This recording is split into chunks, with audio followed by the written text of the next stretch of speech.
Yeah, this Jess, is a whole new we had one. a tech error. Tech error. Rich Santos just hit stop on the recording instead of stop sharing I my love screen. it. So this is season 2, episode 1, continued bonus coverage. Jess was just This is saying bonus. moments ago that we're entering a skills based agent market, right? Is that what you're saying? And then Yeah, and we should I talk about what faffed on the tech. you faffed. This word faff like is often in your vocabulary, and I I know. I don't think I used it correctly right there. I often here's where it comes from, Jess. I'm a soccer fan. The globally considered football, which by the way, this month is very oh hard for yeah, me to you're in soccer work heaven right now. and live. Um, six games, 6 important games yesterday, 6 important games today, 6 important games tomorrow. You don't care about this. It's the last game of the group phase of the World Cup. It doesn't matter. But anyway, Well, I that's a do lot care. of Did the that's a lot aliens of come? games. It's a Did lot you of hear games about the to keep aliens that track. were going to come to the World Cup? Did No, you hear that that's woman? somehow off my radar. Oh my God, there's this woman and she's like famous and she's a famous psychic. I don't know if she's Brazilian. She's one of you. You should Okay. know her. Anyway, she made a prediction that 700 people were going to get abducted during the World Cup game and it didn't happen. So, Okay. I don't know. It's the tough thing with predictions. That's why we have to be careful with our real estate predictions. Right, we don't want to go down like an alien We don't want our conclusions prediction. to be abducted. Or do we? Some of them would be fine.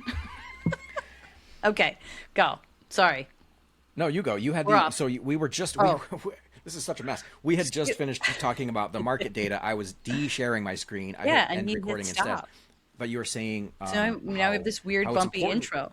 It's okay. Well, We're we always, bumpy. yeah, we're bumpy. So we always, oh no, that's not a phone call I want. So I'm going to make that, that's going to wait. So we were talking about what does it mean to actually be in a skills-based market? So the agents that listen, what does that really mean? So for example, putting deals together looks differently. So it used to be, you can basically put it up on the MLS and, people come show it and then eventually you're going to get an offer. Well, I've had to do a lot more negotiation. I've had to do a lot more finagling and kind of to trying to give a real world example without giving like too many details. I had someone come and they wanted to after they liked the property, they had requested to come and do a little like a mini inspection. We're going to look around, poke around the basement a little bit more, right? Poke around the attic a little bit because we would like to waive the contingencies because we want to be competitive. It's still sort of in that competitive price point. And the seller was a hard no. And it got really, I had to like have this conversation with the seller. Like, I love that. I love that. And we're going to have to try to make some concessions that maybe we normally wouldn't just because we really don't want this buyer to walk away. I mentioned to the other agent like, hey, the seller may not be comfortable. What does the agent say? All right, forget it. So now I'm in extreme panic. I'm like, no, no, no, no, no. Why would you? Right, you're on No. the cusp of a deal. You're on the cusp of a Yes. deal. It's What just do you like mean? a few fine. Like, can I peek under the hood a little bit? This isn't like Yeah. tear the house apart. This is just kind of like, hey, I want to know a little bit more to So my I had to satisfaction. exactly. So I had to go back to the seller and go back to the agent and put this thing together and go, listen, we can do this. Let's do it. Let's do it. Let's do it. So it ended up working out. But if I would have been like, oh, okay, it took effort on my part. Right, that age. So what you're saying, just to summarize, you're saying that in that case I think it was a buyer's agent, right? Buyer's agent but was like, yeah, fine. You're like, hey, there's a lot of fish in the sea. We'll find another right. house. No big There's deal. other options. There's more inventory, but I want my seller to be the winner. So I went back. I was like, no, no, no, no, no. If that's a deal breaker, say that to me so that I can fix this. Give me the opportunity to fix this. But another agent may not have texted them. Another agent may not have went back to the seller. Another agent may not have gotten that done. And I'm just saying, I'm used to working in a difficult market. Like that's just my background. I started Because in a your seller difficult just market. needed your insight. My That seller needed my your insight. your like, look, you want to sell this thing. In this case, again, there was a little bit of a timeline involved, right? We're not the luxury of just like waiting forever. So it's Yep. like, hey, you got a hot option here. Let's not make it difficult. Let's help Yep. them know what they need to know so that they can be confident in their Exactly. offer. Exactly. But the point is that like if someone says to you, "Oh, forget it," or I really like do everything you can go back to that person. All right, so talk to me, give them a call. Talk to me. How do we make this happen? What is it that the buyer really needs to know so that I can really make sure my seller comes into an understanding and this is how the deal can go down, right? Because they want to sell and they want to buy. So skills based just means don't have these lazy answers, don't have one word answers, don't accept lazy answers and one word answers, because despite who that agent is on the other side, they have a buyer that wants to buy your property or vice versa. Despite the listing agent, your buyer wants to buy from that seller and that seller wants to sell it. So how to pierce through those things, how to have conversations in a way, again, more flies with honey. I never once told anyone they were an idiot, although I thought everybody was an idiot in this scenario. I was like, what? None of this is being handled in a way that makes any sense to Jess's brain. I also tend to be a little bit aggressive. I also tend to be a little bit more hands-on in the detail, but this is how deals are going to be put together. Make sure you have a full understanding. Your ears are open. You are not on your cell phone. I listen to the buyer and the buyer's agent. I'm not sorry about that. If they're in my friggin' seller's house and they're walking around and they're talking, if they like this, they don't like that, this might be an issue. I know that. I know that before it ever becomes an issue. And I've already told my seller, this might be a potential issue. I'm setting an expectation for the seller so it's not a shock, so they're okay. Keep your friggin' ears open. Keep your eyes open. Well, And I see Rich's face making faces. Go. Yeah, no, well, because you Yeah. snuck in, because this is your one of your modalities. This is something you and I diverge on, and we'll go into that a little bit. But Yeah. you just snuck in the fact that you were at the house for the showing, right? Yes, I snuck that in. You're the listing agent, and guess what? You're present. You're there to open the door, to say hello, to showcase Because the home. and let me tell you, because the buyer said 5 sentences directly into my ears while they were there that allowed me to get this done. Because with the agent there, they didn't say anything right, wrong, and didn't matter. But I had the information I needed to know that they really needed this house and they really liked the house. So I knew I had a bite. I had them on the hook, and it was just me wiggling these other little pieces around for my seller who had the right buyer at the right time, and we just needed to get through a couple of little things. You But I gotta think be there. that's what I'm trying to say, and because maybe this is anomalous or a regional thing, but in our region, especially, I think in most like rural markets, where you just said in the beginning of our pod today that there's days where you're driving between 3 counties, you're doing 100 miles a day, whatever.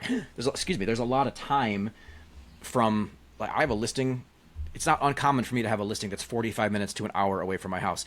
That's not a fun drive for me, especially for every single showing to open up that door and to be there. So there is a kind of a normative lockbox.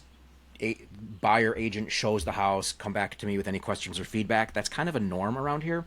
But I'm learning from you, Jess. You have much more of a downstate listing agent is present mentality, and there's a lot to be said for that. Now, can you do it every single time? Maybe not, but I think the fact that you're there, it's not like you're eavesdropping, by the way. That's not what you're saying. No, I'm you're at the showing. showcasing the I'm home. answering questions. And humans are humans, and they're going to say things, and you're intelligent and on the ball and skilled to pick up on what they're saying, to relay the messages to the seller, say, hey, we're close here. Let's Yeah, we can get this done. figure Here's this what out. I need you to do to help yourself. Yeah. And good news is we got it into contract yesterday with those buyers, so that's wonderful. Wait, I had a thought too that I wanted to I think it was about being at the actual showing, the lockbox thing. Oh, yes. So I get it. Properties are very far apart.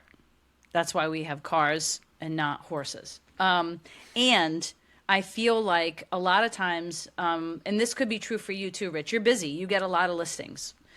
And when you have a lot of listings, and I know, and we've had these conversations, like I'm a little bit of a princess, like Rich is like, hey, I have this thing in Bainbridge. I'm like, I don't want it because I can't drive there on a dime. I can't service it on the highest possible level for that seller. It's not about, I am not putting a lockbox. I need to have it within my span so that if someone calls and says, hey, I need to see this tomorrow, it doesn't throw my friggin' day for 3 hours. I need to be there because that's how I sell. That's how I do it. And usually the buyer likes me, and I am setting the tone for the house, right? So say they 100%. haven't, Say they have 100%. an idiot for an agent, and the idiot is there like, oh, I don't like that, and they're very negative. The buyer has a negative experience. They walk right out, and my seller misses that opportunity. I am there. I have been at showings. The other agent is an idiot on the highest level, and the buyer, I could see it in their face. They're literally telling me with their eyes, I know that my seller is an idiot, but I really like this house. So I'm just loving on everybody, even the idiot, because I need the idiot, right? You need the idiot. So be very kind to them. This is what a skills-based market means. Don't get your panties in a bunch. They were rude. They can be so rude to me 1,000 times, and I am still going to do exactly what I do for my seller, for my buyers. Be there, be present, listen, help people, create an experience that's very positive in the home, and the home will feel very positive to Yeah. them. That's such a good point. This is why, truly, I love being in Exhausted. business with you, and I love talking with you and learning. You know, we learn from each other constantly, but because I think we're aligned on so many things, integrity and you know that kind of stuff. But we have different ways of doing things a little bit. Or just our brains are different. But like I've told you a million times, I hate that our license is called real estate salesperson, because I say to you constantly, I don't feel like I'm selling anything. I feel like I'm providing a service, you know, my knowledge, my advice. But what you're saying to me right there is that is a salesperson. You are in the home. You are making sure they feel good. You're making sure it feels like there's Smells they're good when they incapable- walk the whole in. thing's in capable hands, and that is part of it. And there's nothing. Compare that to in December walking into a cold winterized Oh, home that was no horrible. one's been into in 3 months.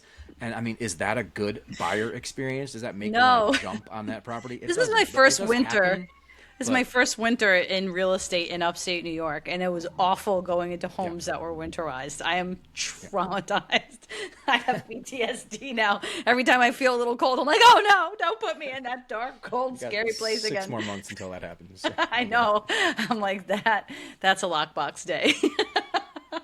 I'm like, the cold could drive me nuts. But yes, so you're creating an experience. You should definitely be present and willing to put the time in. And if you're a busy agent, get showing assistants. Get somebody that you trust that will drive out there. Get somebody in the area where you get a lot of business. If it's more than 30 minutes, like I actually have a 48-minute drive today. So I got to be, but I'm going to do it because I think that this is probably the one. It's a buyer. We've been everywhere. But I like these people. I want to help them. I'm willing to jump in the car and go. And I want to, I could have easily sent them to an open house or easily sent them. So the point is that in a skills-based market, it's going to require you to show up for things you may have never shown up for. And I understand if you're busy and things are far away, don't take the business if you can't service it on a very high level. It's not about how many listings you have under your belt. I would rather get less listings and sell everything than take more listings and half of them friggin' expire. You are not helping yourself. You're not helping your brand. You're not helping your brokerage. You're not helping your business. Don't do it. Take what you can handle, take what you can service on the highest level, and leave it for somebody else. You're fine. There's plenty to eat if you know what you're doing. If you don't, become a transaction coordinator. No shade on transaction. no shade on transaction coordinators. No, not at all. It's Goodness. about sometimes agents are very good at the mechanics of it, but that last piece, showing up for the business, that's a skills-based market. That's where they lack. So be in a supportive role. That's okay. Yeah. I feel like that's a need shot those across people the too. bow. That's a good.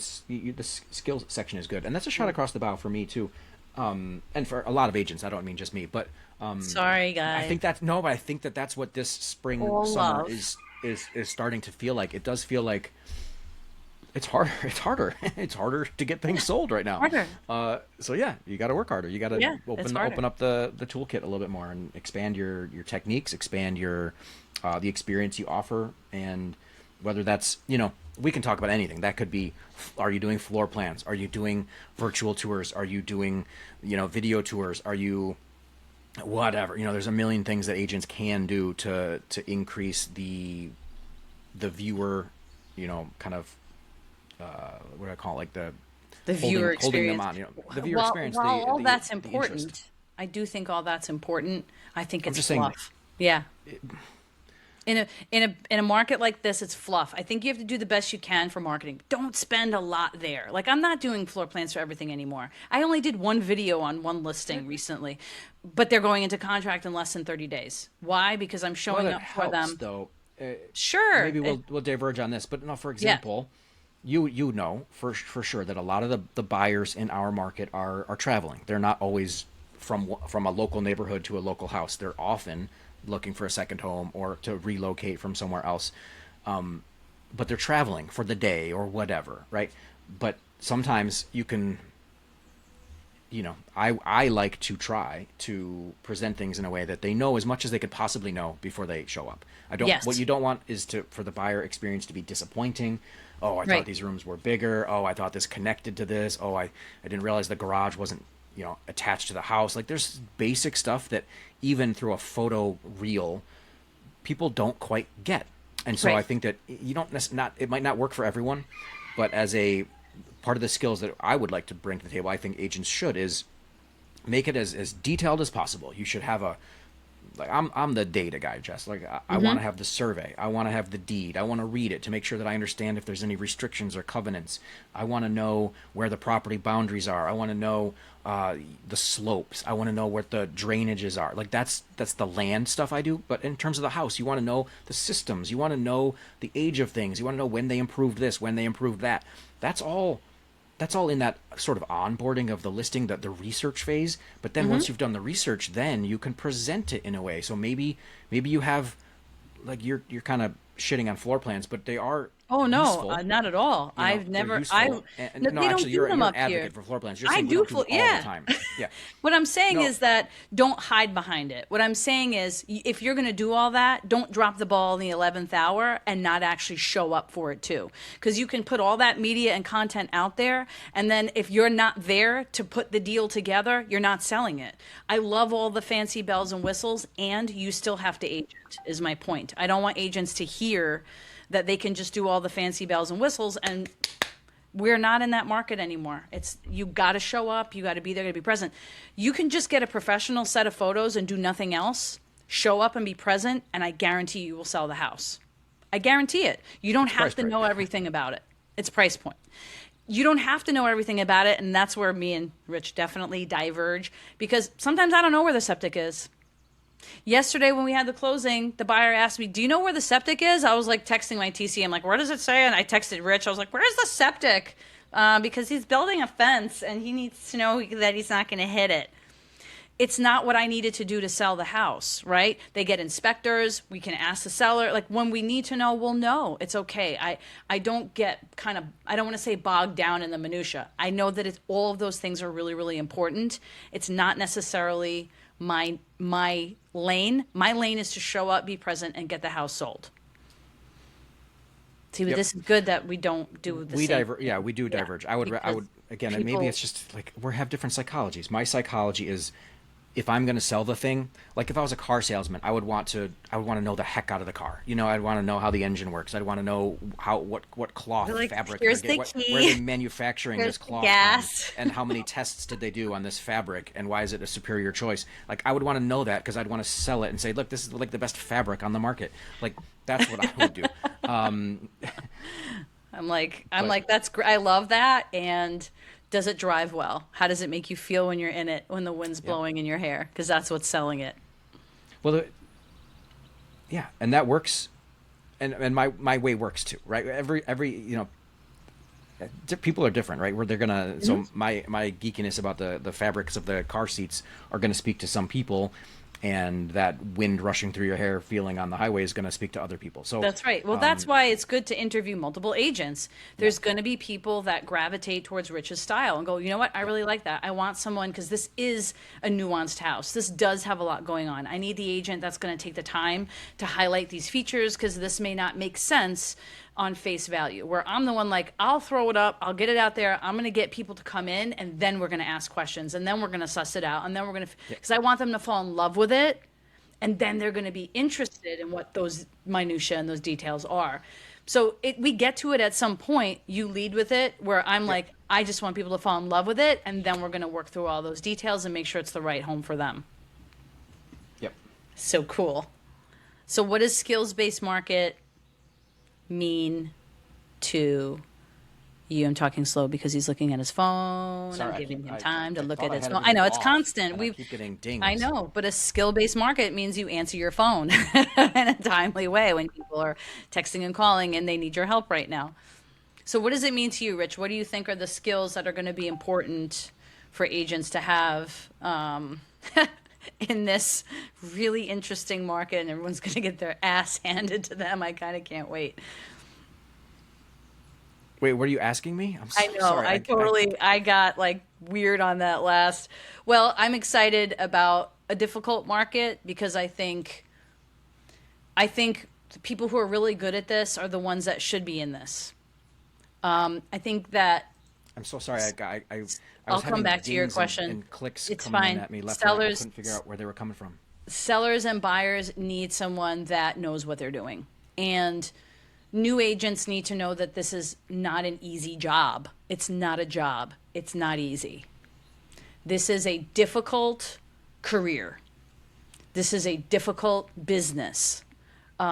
So a market like this is going to thin the herd so that when a seller is calling people and, interviewing people, and a buyer is meeting people, they're meeting people that have been through enough, that understand the market, that understand what they need, understand what they need to do. So I'm okay with thinning the herd. I'm okay with an agent also realizing, hey, I haven't closed a deal in a year.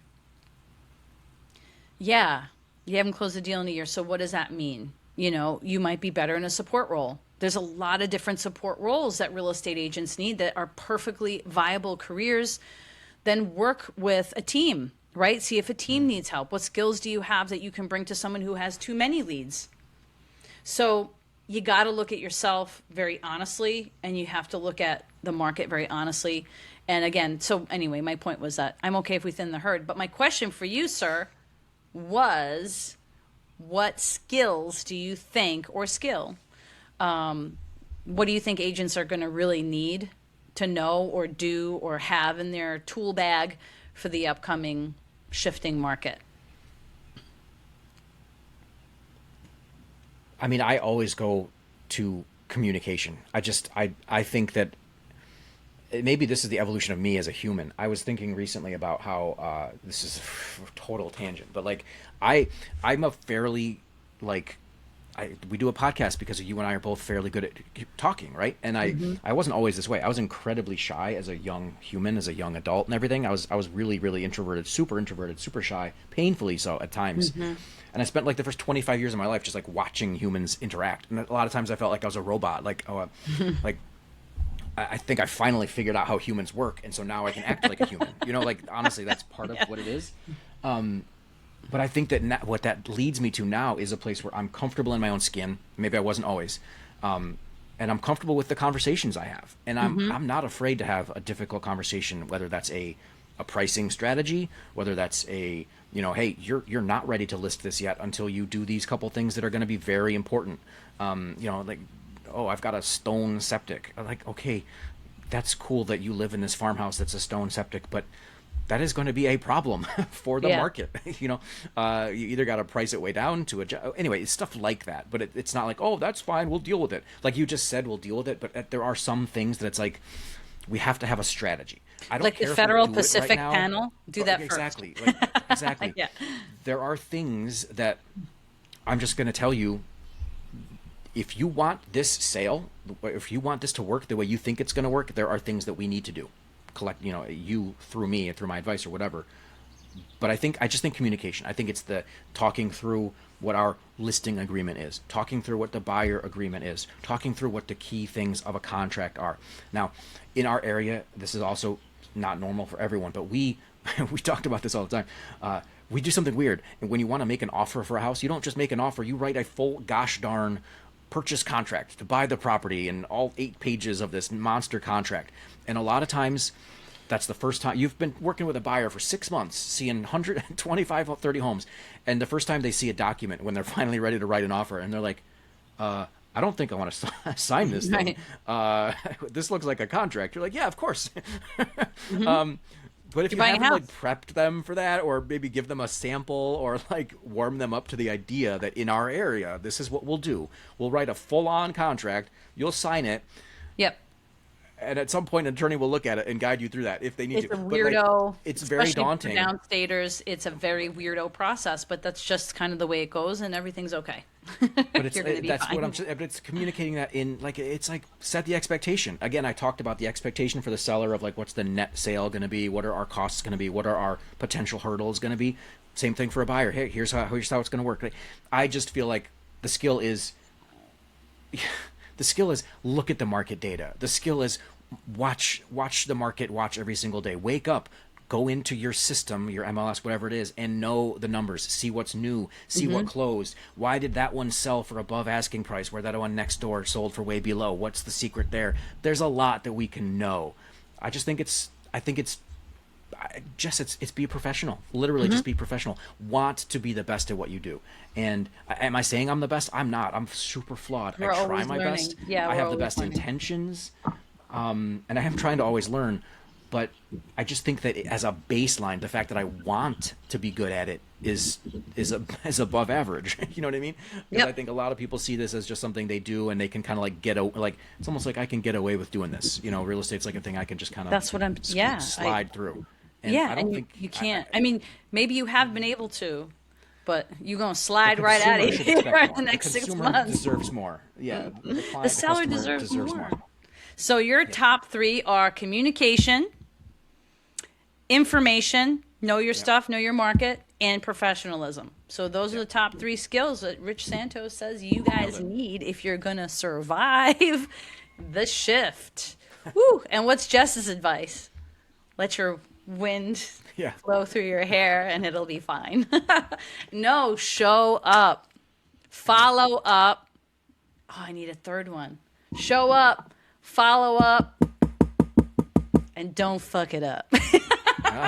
Stay out of your own way. That's it. Oh, how about glow up? Make sure the house is gorgeous. Glow it up because we're in a tough market. They have other options. So if your house smells least- like cat pee, Yeah, at least clean it up enough so that the buyers don't want to throw up. that's yeah. Yes. Yes. Make sure you're advising your client. This is along the on lines the of glow up. our future rap tracks we're going to do for houses. Oh my God, I so wish we would have recorded that. You want to tell that story quick and that'll be our outro? No, leave it. Oh my God, you have to. So I love Rich. He's such a robot. He's learning how to be a human. So he saw people dancing and was like, hey, we can It's do not how that. I told the story. And I'm trying to say it wrong so that you want to correct me. All right, go on. Trying to trigger you. So there's these like white guys in Canada that do like rap videos, like 90s style kind of rap, like what we kind of are used to and grew up with. But you could like, I don't know if they do property videos, but we were thinking No. like you can utilize AI to create music based on like 1850s farmhouse, and then we'll do our white guy 90s Vanilla Ice routine in the houses. And get That's the- lots of The follows. evolving skill set of the modern agent. Oh my God. That was probably one of the best conversations I've ever had with my friend Rich. You missed it. You only got a little glimpse, but it was definitely worth being there. Coming soon to a TikTok near you, me and Jess doing some kind of antics through a house. It probably won't be me, though. Okay, just me. I'll, I'll just be watching. Not judging, because we don't do that. But I'll just I think be we should watching. wrap it up on this note. Jess, I think we should wrap it up. Speaking of wrapping, let's wrap this pod up. Our episode 2, which was by accident because Rich deleted episode 1. No, stopped episode 1. So we don't have really a good outro on that one, but we can have a great outro on this one. Yeah, we thank you all for listening if you have, and check us out on all of our socials. And we're also building a house. We don't want to go into that at length right now, but come back to the Living You YouTube, because in the next couple of months, guys, there's going to be a lot of stuff coming out where there's fun, real world like stuff happening. Yeah, in the next month, it'll get dropped off, and then someone has to come put it together. So let us know if you want to come put this house together. If you have a crane, can we borrow it? Just kidding. Yeah, so thanks for getting us into season 2, everybody, and checking us out. If you have suggestions for topics that you want us to talk about, disagree about, argue about, we love that. And if you want to be a guest, season 2 is going to be about highlighting some of our favorite people. I definitely want to bring my mentor on who taught me how to be an agent, and talk to him and just he's still going. He just sold a townhouse for 1.6 million, baby, in Astoria. So we want to get into that. So if you want to be a guest, if you feel like you have a good message for the people, let us know and we'll get you on. Yep, amazing. As All right, Jess, thank you always, for your time. Thank you for your insight as usual, and thank I you as will well. catch you next time.